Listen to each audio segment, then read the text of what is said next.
Hi, everyone, and welcome to this 90-minute presentation.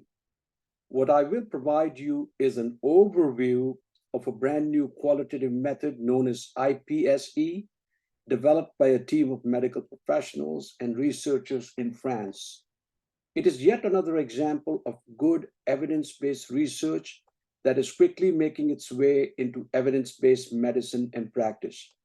It is my hope that you will view this presentation with an open mind, given that this novel approach deviates quite significantly from the current protocol established in social science research, which has traditionally focused its attention on producing new knowledge and not its practical application in praxis. The focus of this presentation is going to be, like I said, an overview.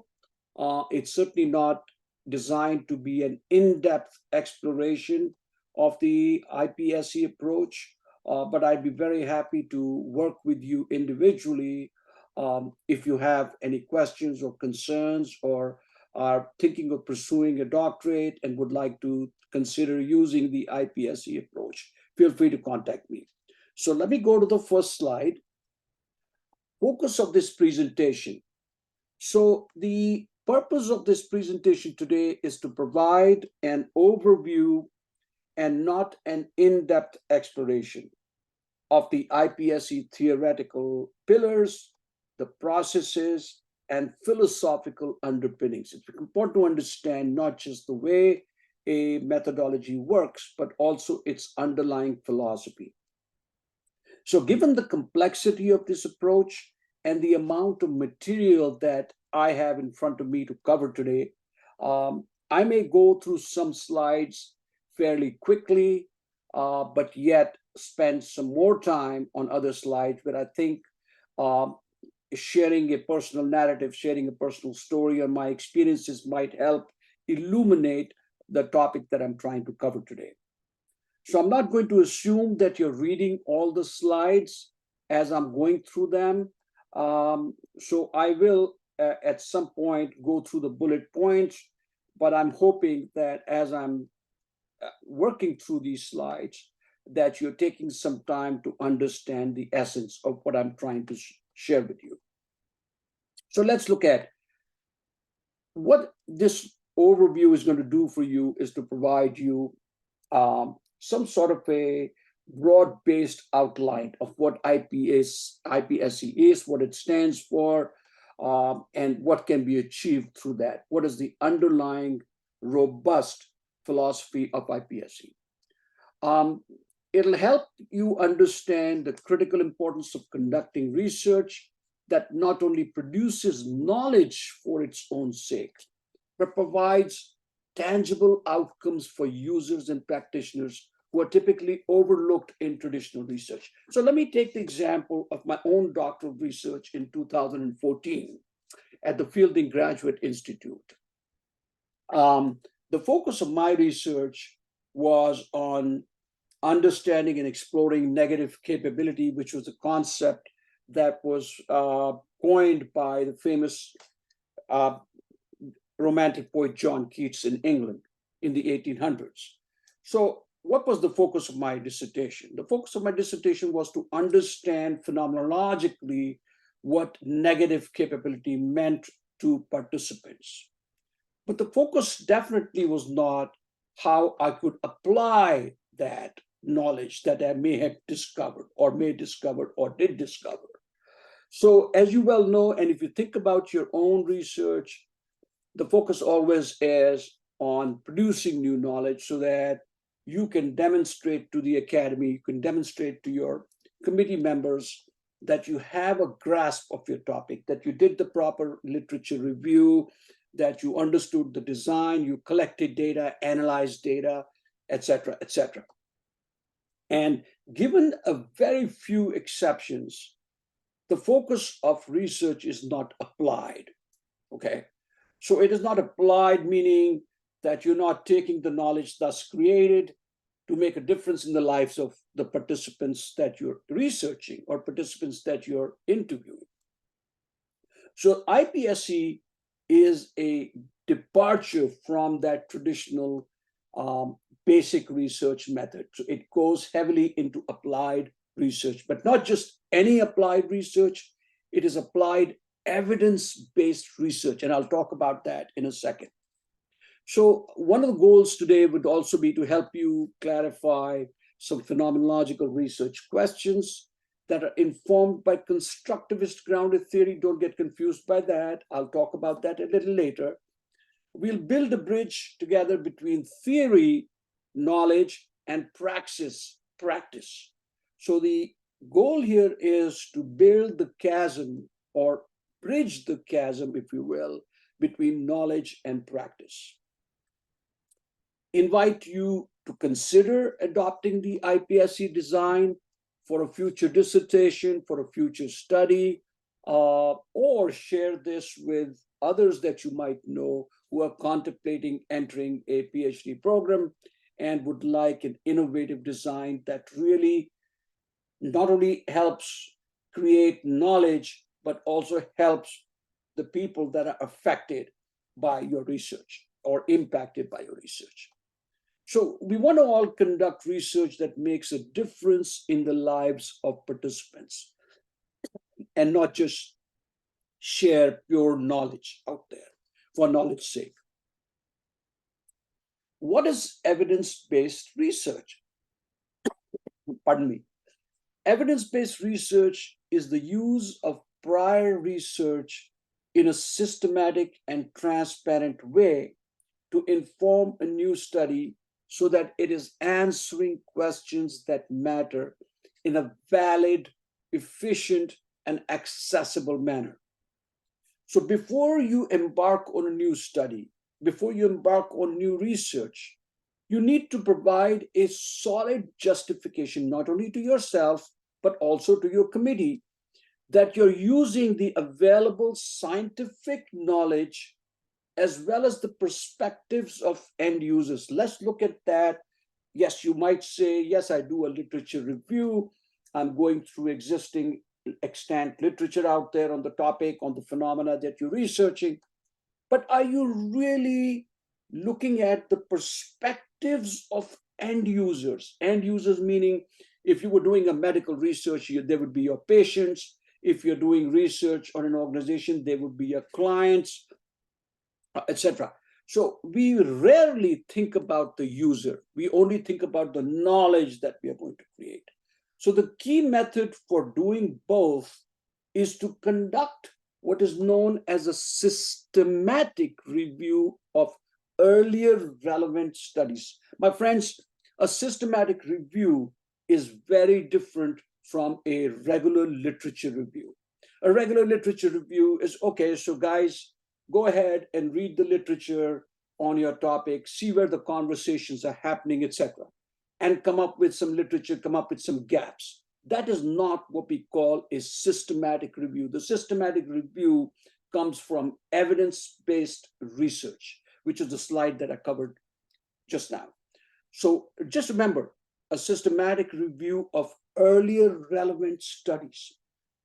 So this is a well thought out process. It is not a quick and dirty, let's roll up our sleeves, do a literature review, and come up with some gaps. That is not what we are really talking about. So we are talking about something very, very different in IPSE. And so if you pay some attention to that, I think you'll understand why this is such a novel and interesting approach. So going to the next slide, what is IPSE? It is an acronym for Inductive Process to Analyze the Structure of Lived Experience. It is an acronym for Inductive Process to Analyze the Structure of Lived Experience, IPSE. Now, what is inductive? You all have heard the expression inductive and deductive. Phenomenology is an inductive approach. Grounded theory is an inductive approach. Inductive meaning you get from very specific data to a more general observation. Don't confuse it with general grand theories, as in quantitative research. You're talking about individual cases, individual interviews, individual transcripts that you glean some knowledge out of and then you apply that to a general understanding of that corpus. So that understanding typically applies to the 15 or 20 participants that you may have interviewed. So it is not a broad-based generalization. IPSE is not a methodology per se.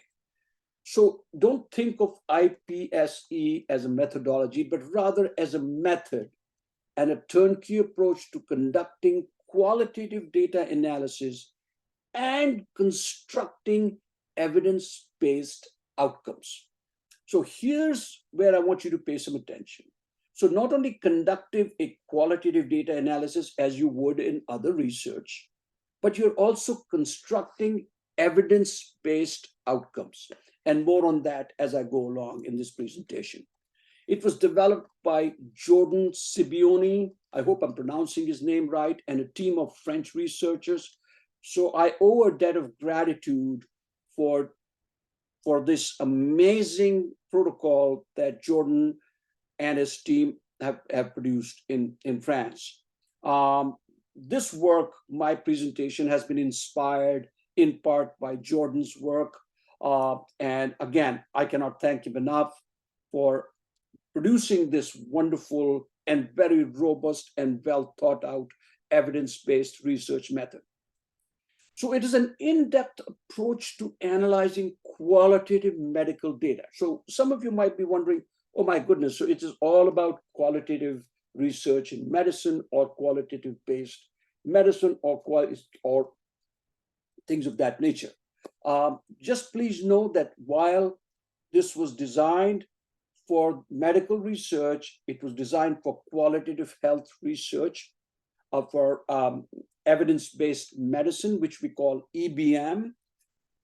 I am making an attempt, maybe it's a pioneering attempt, to hopefully extrapolate some of the learnings, the design, with some improvisation, with some adjustments, and apply it to social science research. Pardon me. So it shifts the solitary focus from researcher as participant, or I'm sorry, from the researcher as an expert to patients and participants as experts on their own lived experience. So let's take a look at this again. Okay, I'm going to bring my cursor down here just so you can see it. It shifts the solitary focus from the researcher as an expert. I don't care what kind of research you're doing, even if you're doing qualitative research such as phenomenology, grounded theory, etc. You are, as the researcher, are in control. And while you may be co-producing knowledge with the help of participants, it really is your study, your data, your analysis, your interpretations, etc. By contrast, here we are shifting the focus from you as researchers to participants or patients who are experts in their own lived experience. Okay, so there's a great deal of difference there. Please bear with me as I go along. Excuse me. Why IPSE? So why are we even thinking about IPSE? Because the producers of knowledge, typically who are known as researchers, are often at odds with users of knowledge, i.e. practitioners, policymakers, etc.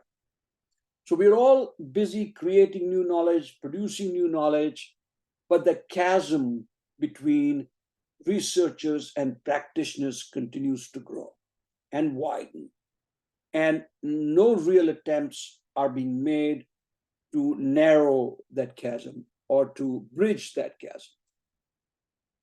Integrating research and practice is taught at many doctoral programs, but it's very rarely practiced. I remember my own alma mater, Fielding Graduate Institute, which has a scholar practitioner model. Back in 2014, when I graduated, there was a lot of emphasis on integrating research and practice. I attended many knowledge areas that in research that had to do with bridging that gap between research and practice, etc., etc. But at the end of the day, was I really applying that knowledge? Well, I might say to myself, yes, in a way I did, because I went on the road after I graduated and did a number of workshops. As a matter of fact, I did about 26, maybe 27 full length qualitative research workshops overseas, including in India, at the most premier research institutes. So I did all of that. Plus, I wrote a couple of books. Mostly they were self published, and attended maybe a few conferences, but that's not how you apply. I did not produce any tangible outcomes. I did not produce a prototype of negative capability, which could have been used, hopefully deployed uh, to help others. So you see where I'm going with this? The dichotomy between the research and practice is further exacerbated because practitioners rely more on tradition and personal experience rather than theoretical constructs and scientific evidence-based interventions. So when you're talking to practitioners and you ask them, well, why don't you apply some evidence-based theories, evidence-based interventions, and some strategies and techniques that have a theoretical base to it? You know what? There's a cold response to that usually. Oh my goodness, I'm not going to deal with theory. I've been doing this thing. I've been doing appreciative inquiry. I've been doing this kind of work for many, many years. I know what works. So they go with the historical context of what has worked, who has been the expert before them, who taught them. And so they shy away from using something that is more solidly based on scientific evidence, or even other kind of evidence which is more empirical, more experiential. And that's a huge problem for us. So they shy away from anything that has to do with theory, any jargon that we are going to throw at them, and they end up doing what they've always done: work from the seat of their pants and imagine that what they are doing is making a difference in the lives of people. So think about that. Is this what you do in your practice? Because if you're doing in your practice and relying totally on experience and historical context and experts in your area who were your gurus, who taught you how to do this, then you're missing the boat, my friends, because you just don't know whether you're using evidence in your approach or not.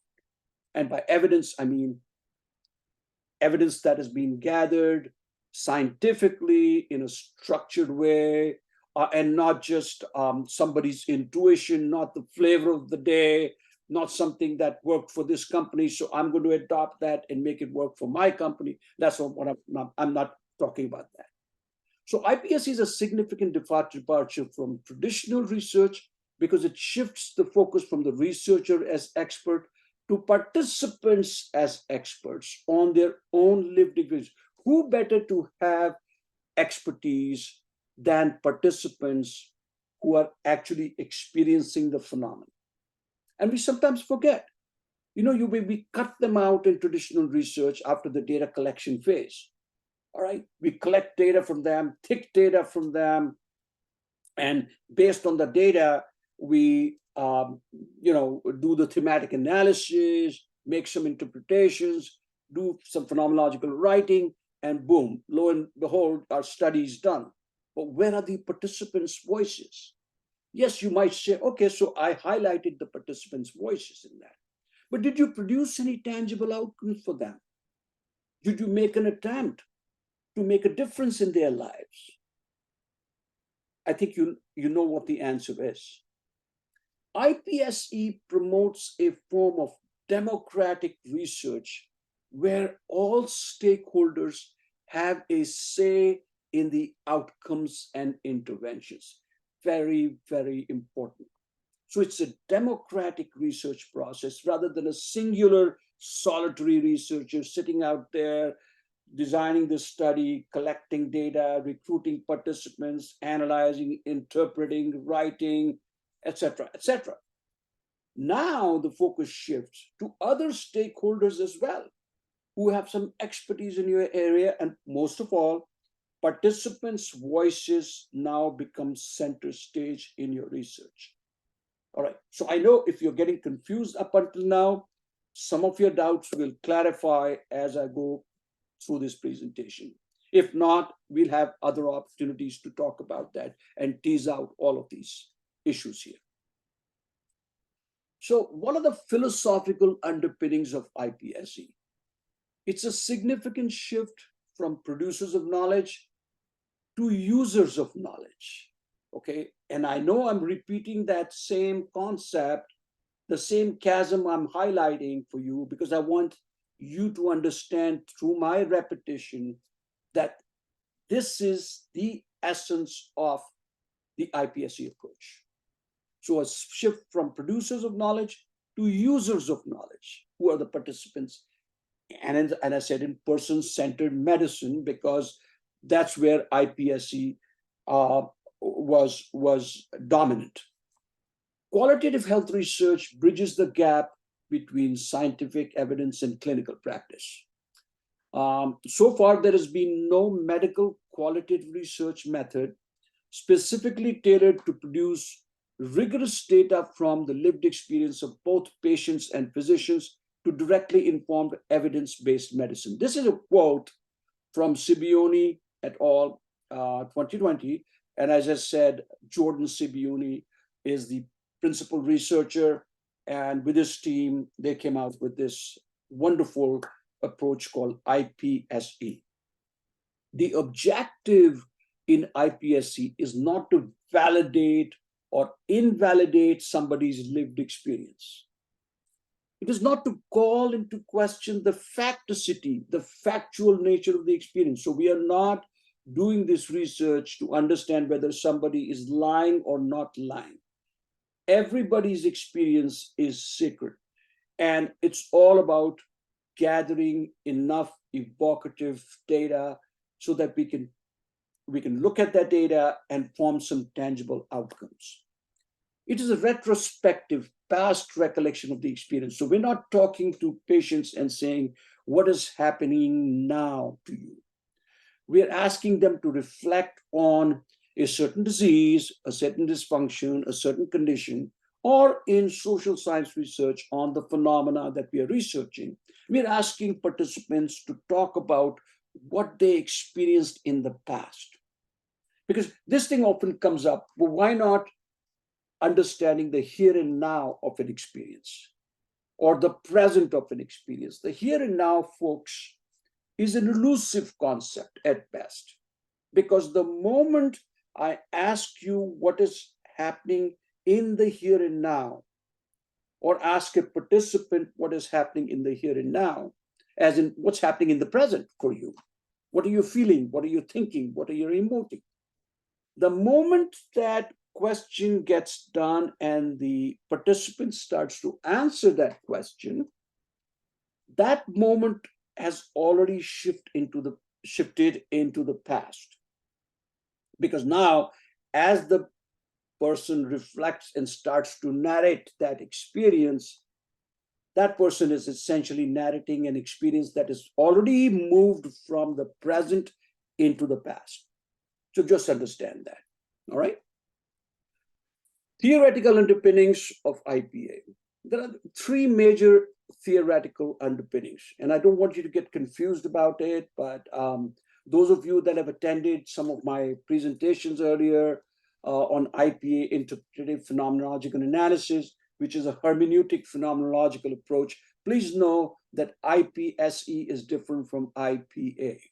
Okay, they share some commonalities, but there are differences, significant differences. So like IPA, theoretical underpinning of IPSE is also phenomenology, and I'll come to that. It is understanding the essence of a phenomena, not trying to validate, refute, taxonomize what's happening. Because you are capturing that experience on a first-person basis. You're not talking about somebody else's experience narrated by the participant. You're talking about the participant's own lived experience. So it is about intentionality. Those are those of you that have read Husserl, Heidegger, Sartre, and Schwartz know the concept of intentionality. It is directed towards something. Ideography. As in IPA, IPSE also attempts to understand an individual's retrospective account, the past experiences on their own terms, in their own words. So every individual, for the purpose of the study, is a separate entity. You're not to confuse one individual with another. Okay, when I say individual, I'm meaning participants or users or patients or whatever. You know what I'm talking about, the subjects of the research. It also uses a very, very important theoretical framework called constructivist grounded theory, which, and you've all heard that Kathy Sharma's, God bless her soul, she passed, has written amazing work on, she actually brought this and developed this constructivist grounded theory for us, which focuses on social and psychological interactions and processes within a particular context. So please remember, in IPSE, the context becomes very, very critical. Okay? Because without a context, you're doing research in a vacuum. All right?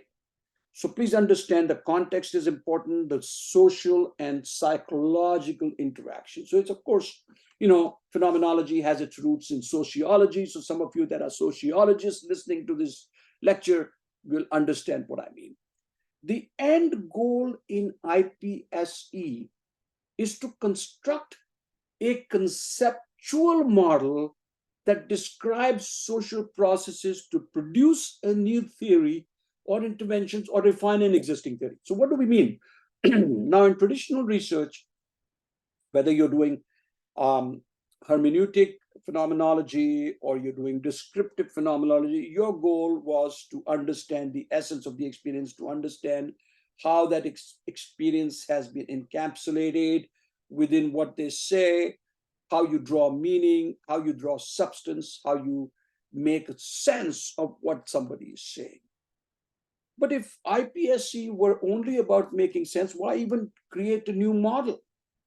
IPSC takes this whole thing to a brand new level because it's after creating a tangible outcome, a critical pathway on which that model can be applied. So you're creating a model. So here's a very interesting twist in IPSC. While it focuses on creating, and in a future slide, I'll talk about that, it focuses on assigning descriptive labels to emergent themes. You all have heard of thematic analysis, right? So I don't have to explain that to you. But just making meaning out of something, understanding what it means, understanding its essence, is not all there is to research, and definitely not all there is to IPSC. You have to take it one step further. So constructivist grounded theory, which is construction of meaning based on social and psychological interactions, becomes important, because what you're trying to create is a conceptual model that explains the existing way that you were doing work and comes or brings into question the new findings, right?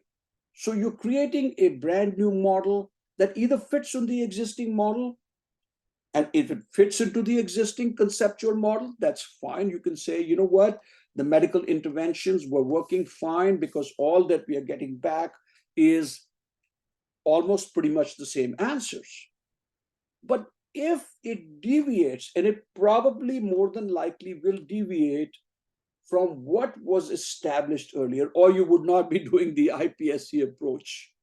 Okay, you would not be doing the IPSC research because you had the feeling that just based on conversations that the theories, the interventions, the practices have not been working. People are not feeling better. People are not getting better. So please understand why we bring in constructivist grounded theory with descriptive phenomenology. Okay? So here is something that I've designed for you to take a look at. It really talks about a sample research question and the features of that research question. What is the research phenomena that I use? What is the approach or methodology that we use? And what is it about? Is it thatness of experience? Is it indirect or transcendental? So let us say the first sample research question was, what does engagement mean to employees? What does engagement mean to employees?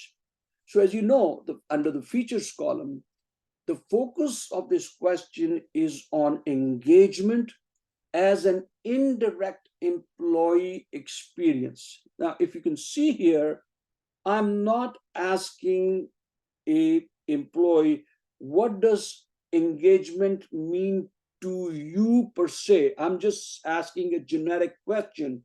What does engagement mean to you? Anybody can talk about anything without actually having lived that experience, right?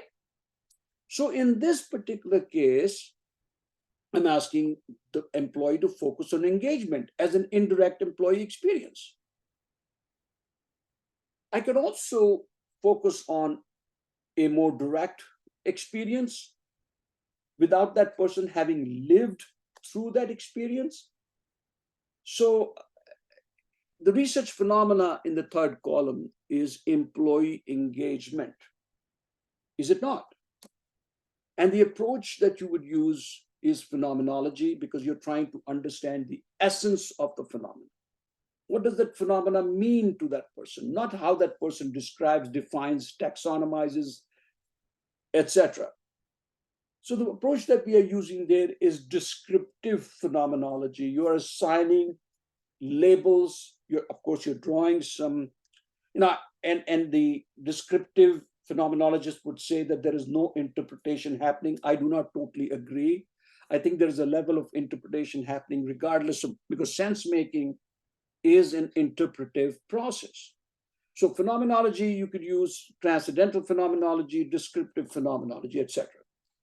Because you're focusing on the thatness of experience, the indirect or the transcendental. Now let's go down here. You see my cursor here? I'm changing the question to what motivates employees to adopt best practices for engagement in a virtual organization. Again, what motivates employees to adopt best practices for engagement in a virtual organization? So I'm working in an organization and there are best practices that the organization puts out. The organization touts all these best practices. But we are finding that many employees are not adopting those best practices for whatever reason. And the organization is floundering. They're thinking why people are not feeling engaged in the workplace. So what is it that motivates these employees to adopt best practices?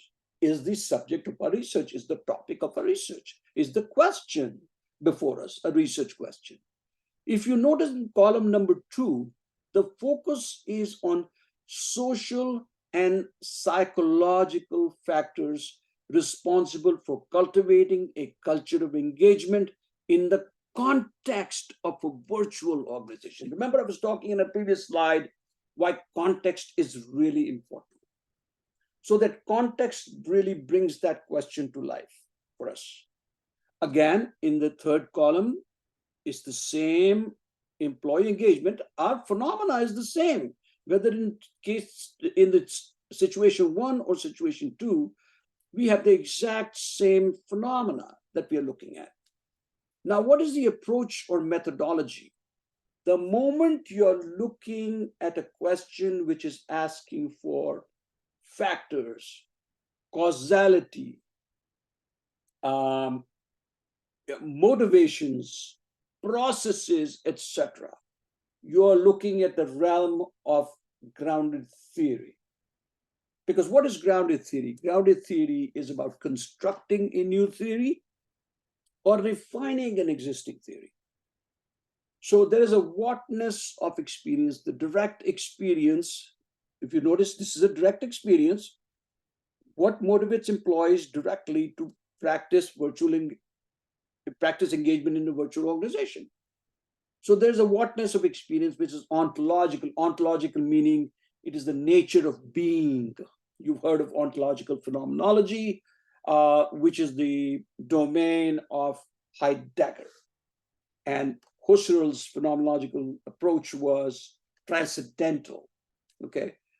Heidegger's approach was ontological. What is the nature of being? Therefore, ontological questions are, what is it like for you to suffer from lower back pain? What is it like for an unwed mother to raise a child in a single family household? I mean, some of those are more from a hermeneutic side, but let's not get confused with that. I just wanted to share with you that the same phenomena could be looked at very differently by posing different research questions. I'm moving my cursor here, posing different research questions and coming to a different theoretical or a research approach. In this case, it's phenomenology. In this case, it is constructivist grounded theory. Okay, so let's go to the next one. Now, IPSE, now we are getting into IPSE and how the model works. So there are a few stages, and I'm not going to spend a lot of time on every stage, some of which is pretty self-explanatory to you. The stage one is setting up a research group. Very, very critical. When you're doing doctoral research, there is no such thing as a research group. You are the only person who is conducting the research. Are you not? You're the doctoral researcher. You don't have, now you're obviously answerable to or accountable to your committee, to faculty, mentor, to the advisor, to guides, to other folks that you have on the committee. But for all practical purposes, you are the solitary researcher. In IPSE, there is what we call a separate research group. The research group will, of course, have you as the primary researcher. It may have an external methodologist who's well-versed in IPSE. You may have a stakeholder from outside, an expert in your phenomena, right? For instance, now, if we were doing IPSE for medical work, there would be one or two physicians on board in the research group. And you might say, what is a physician doing in a research group? Physicians are not, unless those physicians have done their PhDs and know the research vernacular, etc. They are not well versed in research techniques. So I'll get to why the physicians or the experts are really important in that research group. So one or two physicians, specialists in the subject, 3 researchers, expert in qualitative methods. I said a methodologist. Not just your committee members. Your committee members may not be experts on IPSE. Your research guide, your mentor, may not be an expert on IPSE. You have to look for an expert who can talk about, who can help you operationalize this entire IPSE approach. Ensuring the originality of the study, examining of the existing literature on the subject, both qualitative and quantitative. Now, stage 2, if this were an IPSE study on medical research, right? You would have 2 physicians, and it's essentially the job of the physicians to look at the medical literature, both qualitative literature and quantitative literature. So it is the job of these physicians to go deep, to dig deep, to immerse themselves in this literature. The other members of the research group at this point do not have access to that qualitative and quantitative literature. And you might wonder, what are they going to be doing as part of the research group? I'm coming to that in a second. So recruitment and sampling, aiming for exemplarity. What is the inclusion criteria? What is the exclusion criteria? Is it a purposive sampling? Yes, it is a purposive sampling. A purposive sampling meaning it's a sample with a purpose.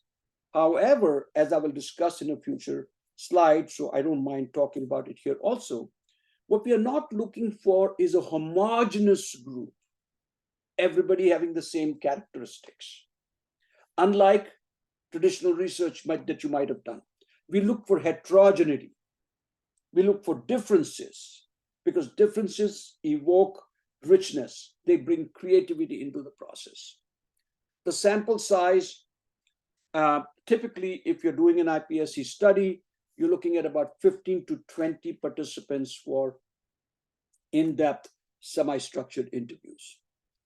And all of you have heard about data saturation, where you've collected so much data that any further data does not add value to your process, to your work.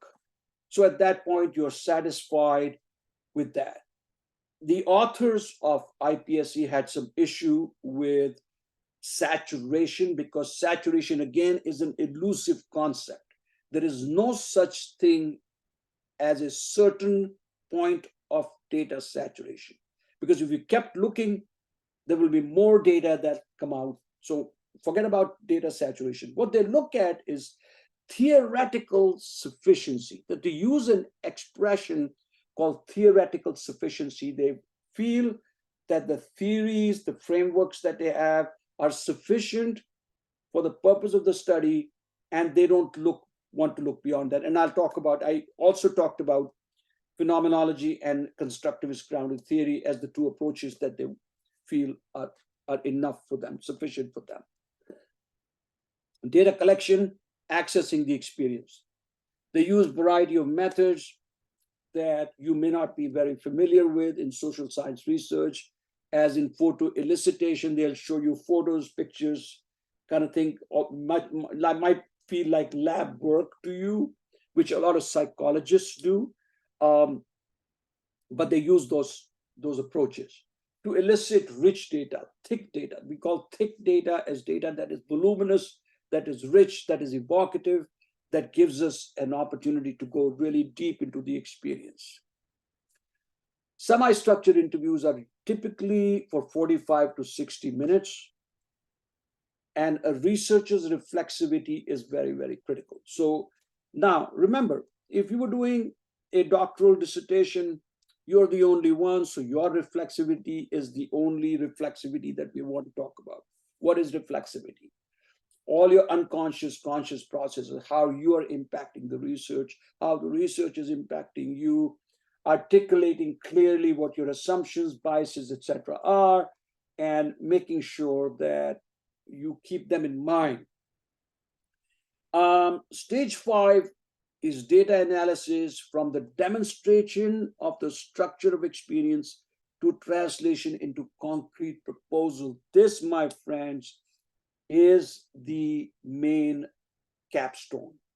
So what is the end purpose? That's why stage 5. The end purpose is not just to produce knowledge, not just to produce descriptive labels, okay, and draw some meaning out of that, but to actually produce some tangible outcomes, so concrete proposals that can help. So if it's a patient, how can this group of patients that is talking about whatever, right, cardiovascular disease or stroke or cancer or whatever, how these existing models were not working, so you're trying to create a new model. How is their experience translatable or can be transferred onto this new model, okay? And what is the structure of that experience?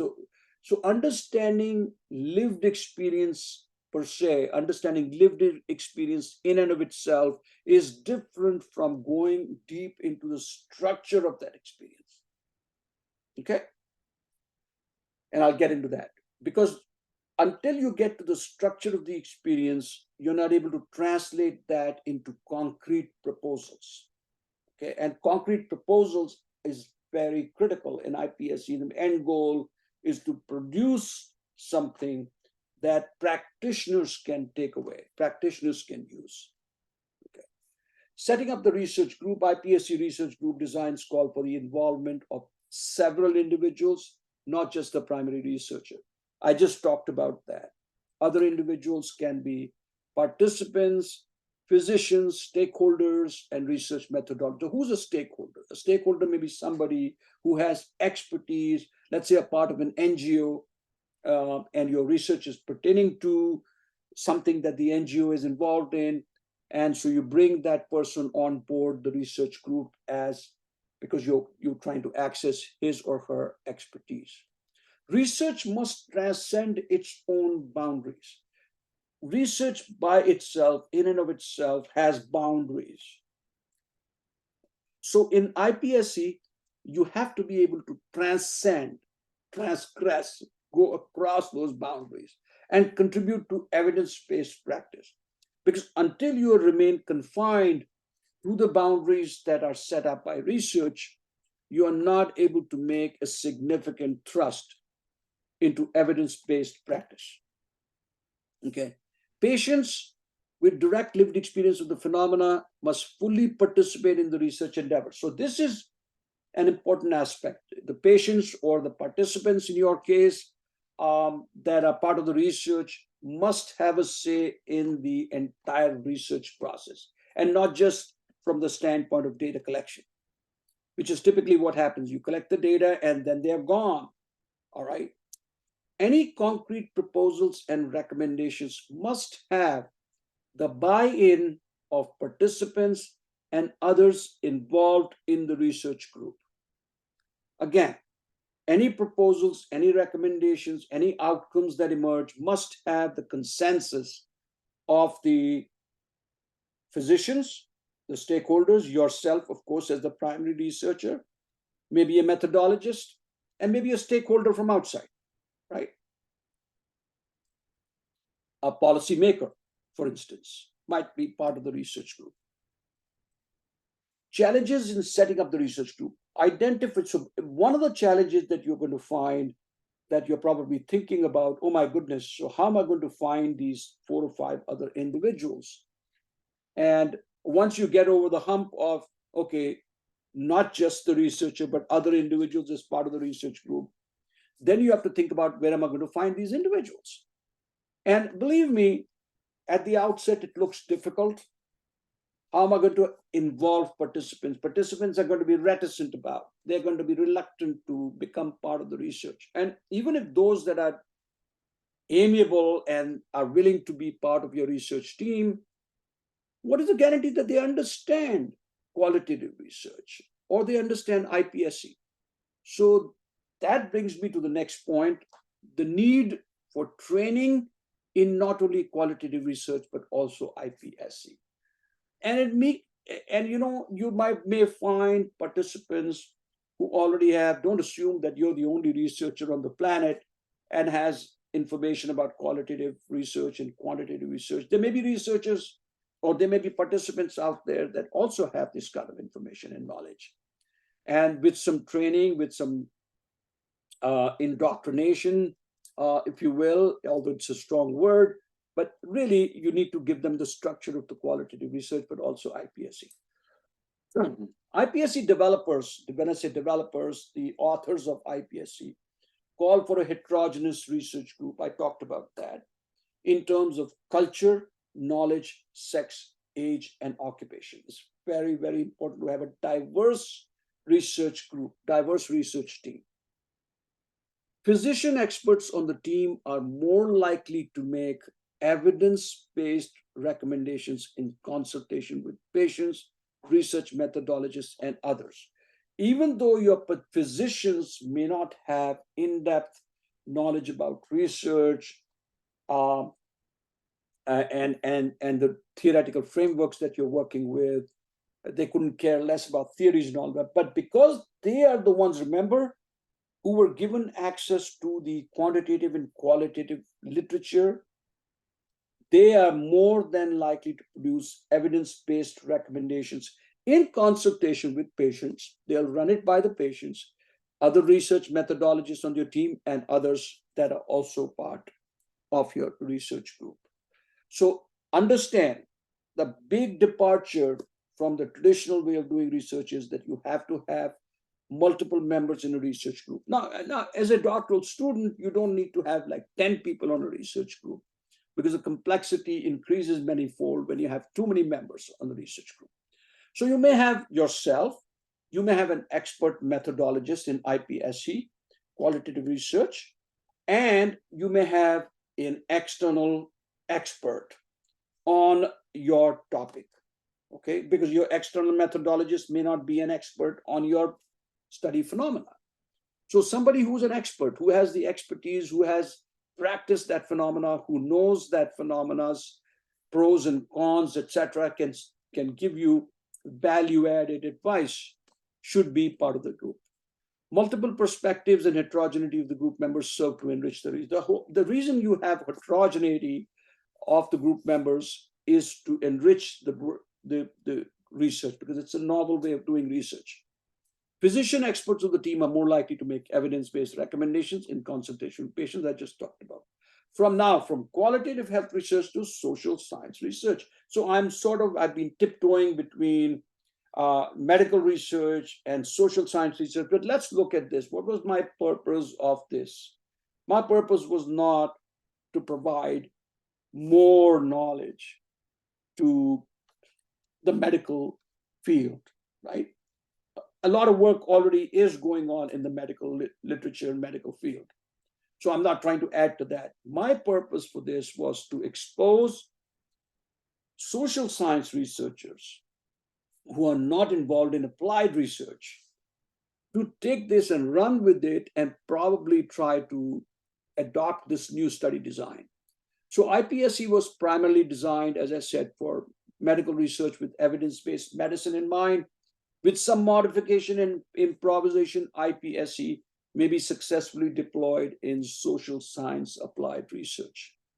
While there are challenges in applying IPSE for social science research, the opportunities to make a difference can outweigh those challenges. If you are able to do this, and I'm so glad I have one doctoral researcher that is currently doing her research at the University of Derby in UK.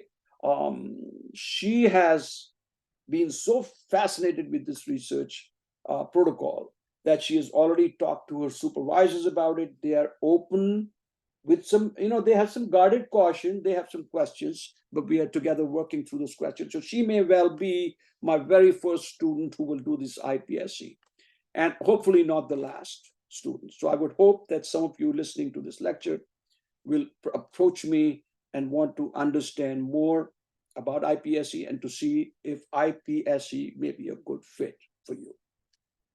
Don't take the path of least resistance. The path of least resistance is to consider one of the many qualitative methodologies or the quantitative methodology and fall right into that trap of, okay, I'm going to do more of the same. If you end up doing more of the same, you cannot achieve something new or extraordinary, okay?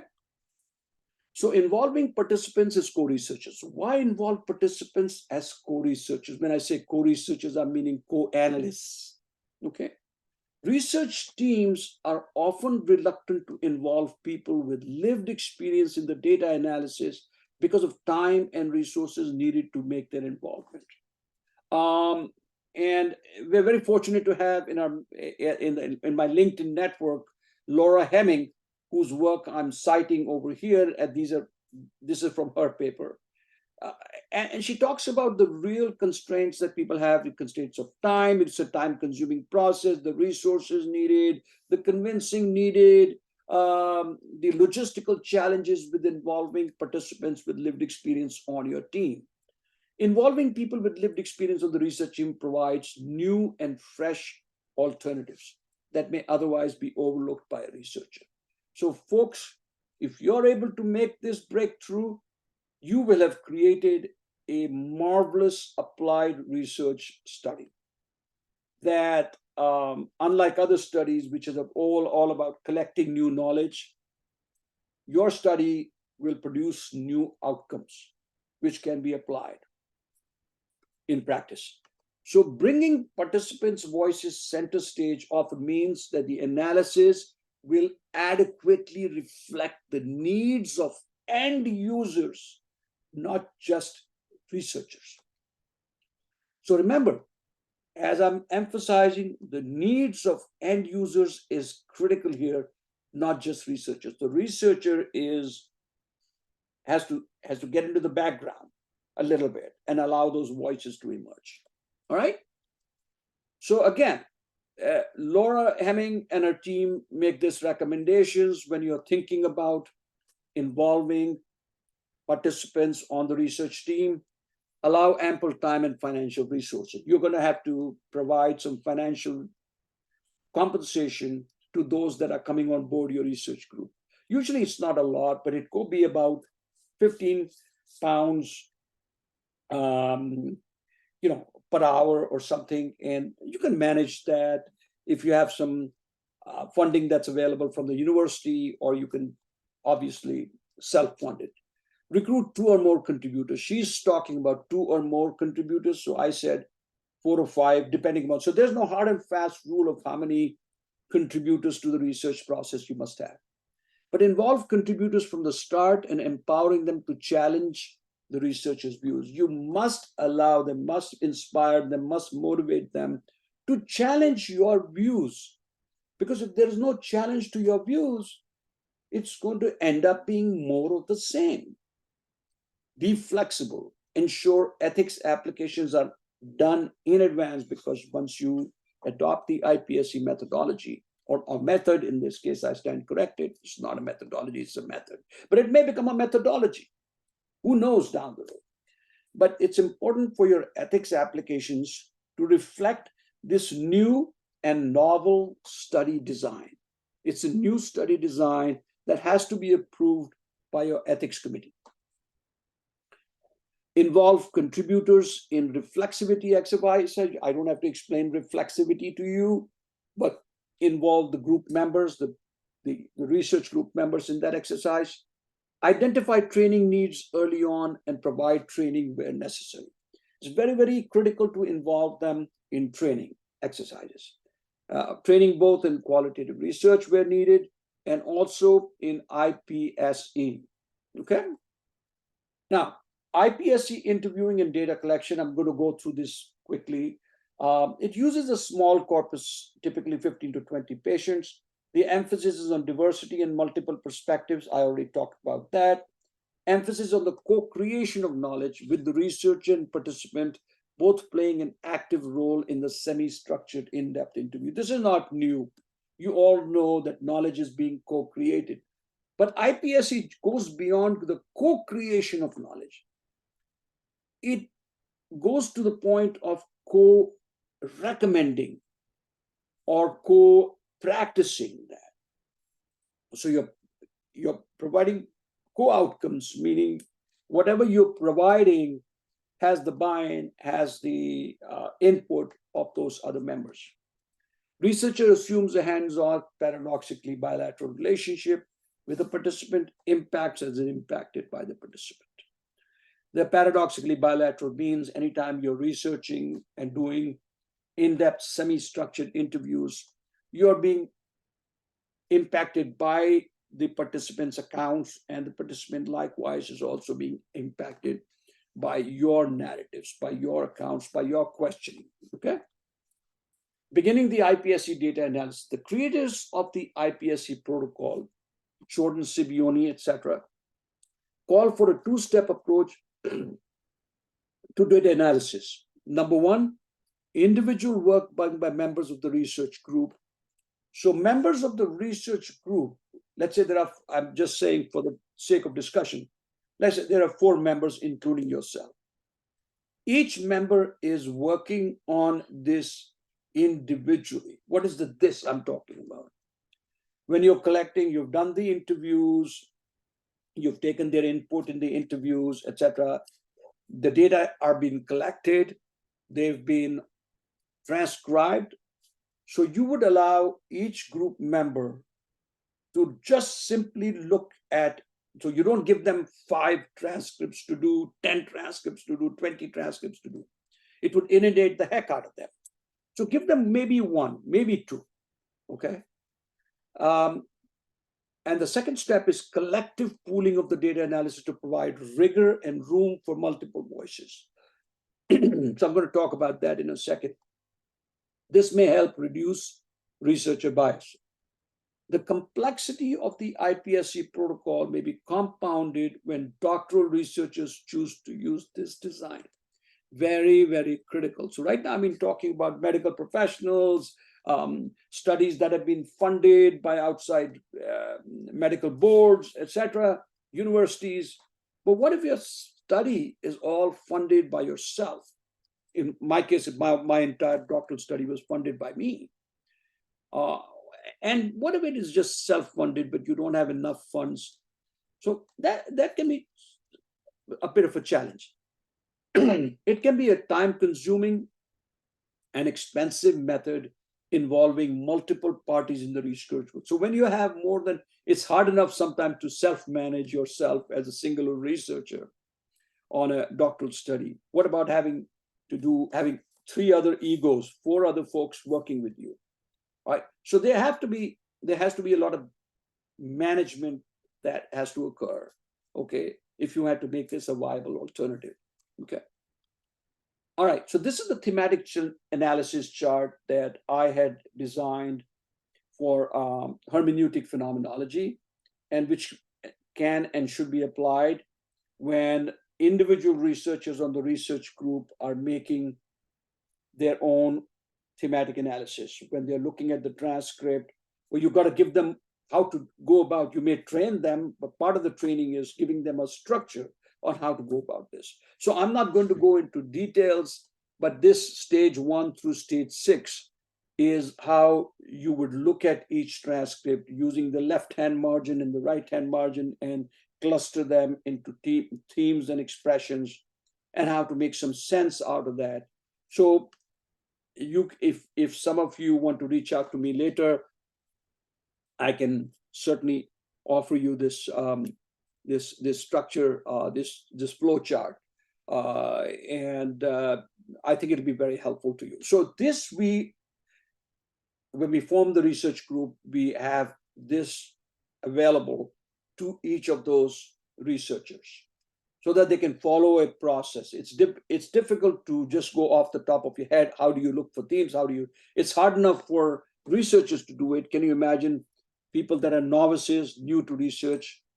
So you've got to give them some sort of a structure to work with, okay? Theoretical analytical framework. This is by Sibeoni. Developing a textual description, what the participants experienced, and a structural description, how they experienced it. So typically what we do in thematic analysis and hermeneutic phenomenology is, what are the participants experiencing? What are they experiencing? But we rarely talk about how are they experiencing it, the it meaning the phenomena, in terms of conditions, situations, or contexts appearing to us as more appropriate. So the researchers of EBM, Sibeoni and others of IPSE felt that understanding the textural and the structural description is critically important. So both are really important as a tool to use for creating patient-reported outcomes, the PRO. After much deliberation, the IPSE authors, settled on descriptive phenomenological approaches with the end goal of producing concrete measures about treatment and care pathways. And that's the concrete measures are produced because you create the descriptive labels, then as a whole group, you meet together and you tease out all those labels, the descriptive emergent themes, etc., that have appeared. Because I may have some themes, you may have some themes, a third person may have some other themes. So we have to combine all of our efforts and see what's really coming out as the essence. But just to understand the essence of the themes is not what IPSE is about. How do you then translate those themes into a structural understanding? That's why the IPSE is an inductive process to understand and to analyze the structure of lived experience. What is the structure of lived experience? And it is beyond the scope of this presentation to talk about how to go about teasing out the structure of that experience, but I'll show you in a chart, in a diagram, how we go about that. Okay? It's an inductive approach. I don't have to go about that. You already know it's inductive reasoning proceeds from particular specific to broader generalizations. Philosophically, inductive reasoning is more nuanced and uncertain. It does not attempt to prove, disprove, hypothesize, validate, or refute theories or hypotheses. Researcher is an active participant who does not direct or otherwise intrude in the interview process. The focus is on the participant's account and narrative. Pays attention to what lies beneath the surface. What is not being said is as important as what is being said. Bracketing and reflexivity. Now, understand one very important aspect here, and that is that unlike the way you may have used the bracketing tool in qualitative research, which your understanding and my understanding so far have been, hey, your biases, preconceived notions, understandings, frameworks, theoretical understandings, etc., should be kept aside for the purpose of the data collection and analysis. They should not be allowed to intrude in the narratives. And that is all great and makes sense. That is what bracketed epoch really means. However, the IPSE authors, after much deliberation, followed or decided to follow the approach of Mustakas and other scholars who have argued against the method of epoch, bracketing, and phenomenological reduction. Don't get confused by these terms. You can read up on all that, but they do not suggest that epoch, bracketing, and phenomenological reduction are important for this kind of phenomenological analysis, because according to them, all your biases, all your preconceived notions, understandings, frameworks have to come into the study, have to become a part of your study. It is a contention that our biases and preconceived notions must be openly articulated, so should not be obscured, but articulated. So there's two schools of thought there. The one school says that should be obscured or bracketed or kept in brackets, kept aside. The other school of thought says, Mustakas, let's bring them in and talk about what's coming out. Researcher allows her reflexivity to surface and makes careful notations about how she is impacting or being impacted. You understand reflexivity, so I don't have to go through that again. In this way, IP is a unique approach or a novel approach to studying phenomena. The next slide covers the analytic process. And here, folks, it is a very crowded, populated slide, but just understand it has got two parts. Part A is the procedure for each researcher. Remember, they talked about in a couple of slides earlier, I talked about number one, each individual researcher is doing the analysis, doing the labeling, doing the descriptive thematic work on their own in small interview numbers, maybe one, maybe two transcripts. And then they're developing categories from the descriptive units, which you can see here.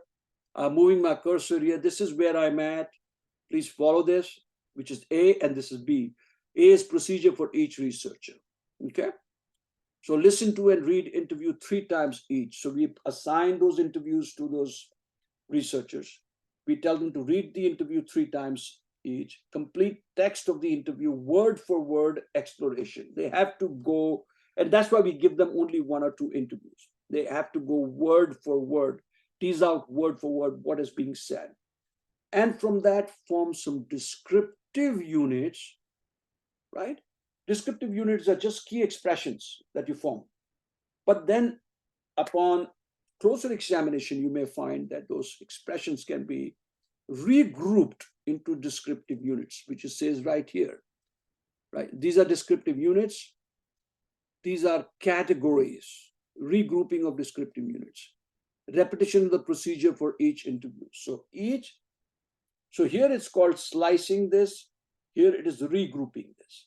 So in slicing means you slice the transcript very carefully with a sharp knife. You slice it. Don't literally go around slicing the transcript. You won't have any work to do. I mean, metaphorically. You go really deep down with a tooth comb, and then you regroup the categories. Okay?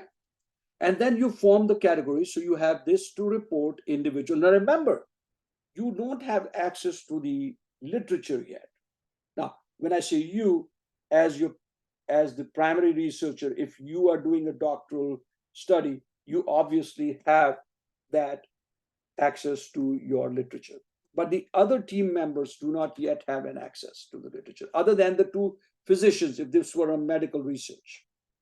Now, so we call it the transversal analysis, across, one going across the other. The second part of this procedure is at least 3 researchers. Again, the number of researchers should be 3 to 4 in this. The structuring phase. Remember, I talked about here, this is the identification phase, the descriptive phase. You're describing the labels. That's why they call them the descriptive labels. But how do you make sense? How do you describe? How do you find structure out of this? Pooling all the researchers' data, assessment of theoretical sufficiency. Have you arrived at theoretical sufficiency or not? If not, you have to apply more frameworks. Very critical piece. This is a very technical aspect. This is not as technical, nonetheless important, where my cursor is, but this is extremely critical. This is the meat of the whole process. So regrouping of categories into axes of experience. So axis of experience is going deeper into, so from the categories, what is really coming out of that experience? What is the central essence of that experience? So once you have the axis of the experience, you form a proposed structure of the lived experience. This is what our entire IPSE end goal is, to form or to construct a structure of the lived experience. Not just understanding the lived experience, but formulating a structure. Then you come to, so again, this is the descriptive phase, phase number 1. Phase number 2, this is a structuring phase. And this is the practical phase. Pardon me. So in the practical phase, you are having the triangulation. This is where now the doctors who were on board the group, or in which case it could be other specialists in your group, if you're doing social science research, they now give you access to that in a way that you can understand, because some of the literature can be very, very technical. So doctors cannot expect a patient to understand that technical literature from the standpoint of research, but they can share with them what the findings have been, what the new literature is talking about, and what is it. So based on what they are finding in the research compared to what is being said in the literature, are there any gaps in understanding, any gaps in the structure? So the practical phase is triangulation. We use triangulation. Triangulation simply means more than a few people, more than a few theories, more than a few methods. That's why this has multiple methods that we are using, a multiple process approach that we are using. Remember, we are using descriptive phenomenology and we are using constructivist grounded theory. So there's a triangulation of methods, right? But also, is it not a triangulation of the researchers? There are different researchers in a very heterogeneous group. So there's a triangulation happening there. So there is that the purpose of the triangulation is to bring richness to this approach, to the outcomes. Then final stage is recommendations for clinicians, structuring the prompts. Okay. So again, it's a crowded slide. I obviously have just glossed over it. I've just gone through it quickly. But if you read it individually, I think it makes a lot of sense. And I would urge everybody to read Jordan Sibeoni's paper, which I am providing a link to. It's an open access article, so you all can read it. And that'll give you a deeper understanding of that. My goal was to unpack for you, to make it simpler for you to understand, because it can be a very dense paper. It's a complex paper to understand. All right. Adapting IPA to social science research, deploying IPSE means a risk-reward trade-off. You're taking a lot of risk, especially if you're doing a doctoral research. But the trade-off, the rewards can be substantial. Despite the challenges, it can make a significant difference in the lives of participants and users by providing tangible outcomes and concrete pathways for its application. Doctoral students, mentors, and faculty members on the committee. So if you're doing a doctoral research at a university, your doctoral students, your mentors, your faculty members on the committee must be well versed in the theory and application of IPSE as a novel qualitative research method. So even though they may not be the experts, because you will have an external methodologist as the expert on your committee, but nonetheless, you want to have faculty members who understand that methodology or understand the approach. I keep saying methodology. Hey, you never know. Slip of the tongue, so maybe it really will become a methodology. I find that this has great promise to enter social science research realm and to make a significant difference. So much work will need to be done to convince the powers that be, meaning your university, meaning your faculty members. It has to have the blessings of your faculty mentor. Otherwise, this is not going to go forward. I can tell you right there. If your faculty mentor is not an open-minded lady or gentleman, they're going to shoot it down. Okay. And you have to have the capacity to stand your ground and say, I want to use this, despite the challenges.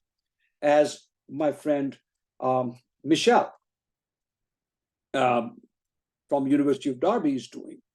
She is standing her ground, and she's convinced that this could be a wonderful method to use for her own doctoral research. Okay.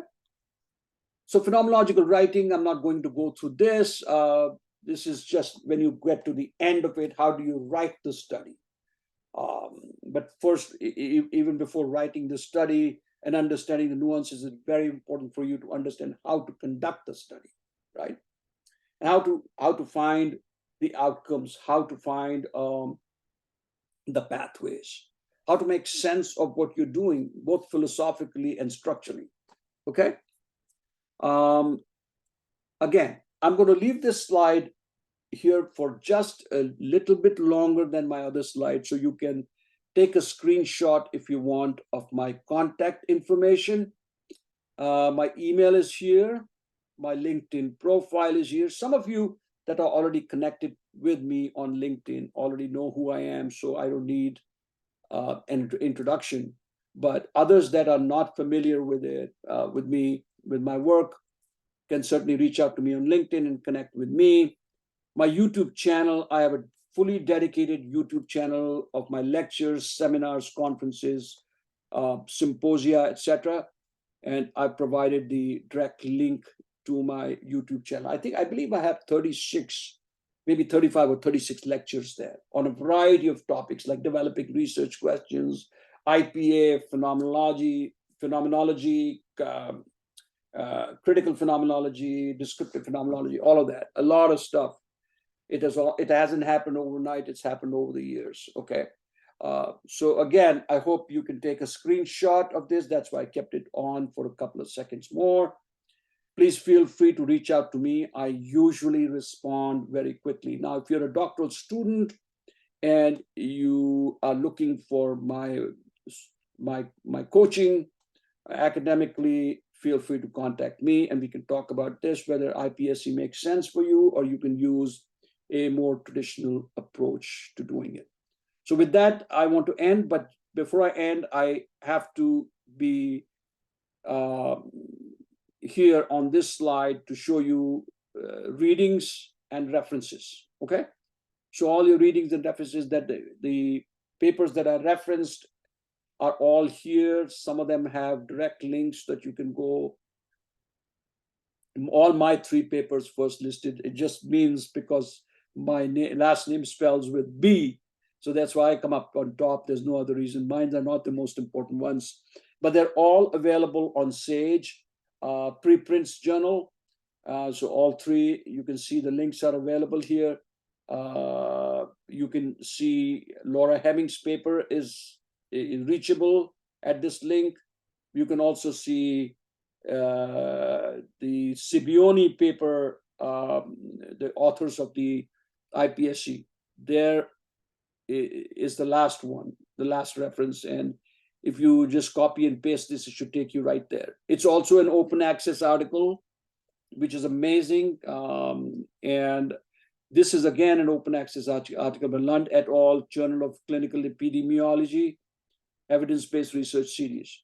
So I've provided you a lot of resources, and hopefully this will jog your memory about when you did research, and if questions arose to you about whether you were doing any service to the practitioners or not. This might bring up some questions and some nice thoughts to discuss. So with that, I want to end. It's been a long presentation. I'm going to record, or actually I am recording this, and I'm going to convert the recording from an MP4 into my YouTube channel. And then at some point, I'll share a link with you, and you can certainly revisit this lecture there. Okay, so thanks again. Wherever you are, happy rest of the year, and I look forward to catching up with you again. Take care. Bye-bye.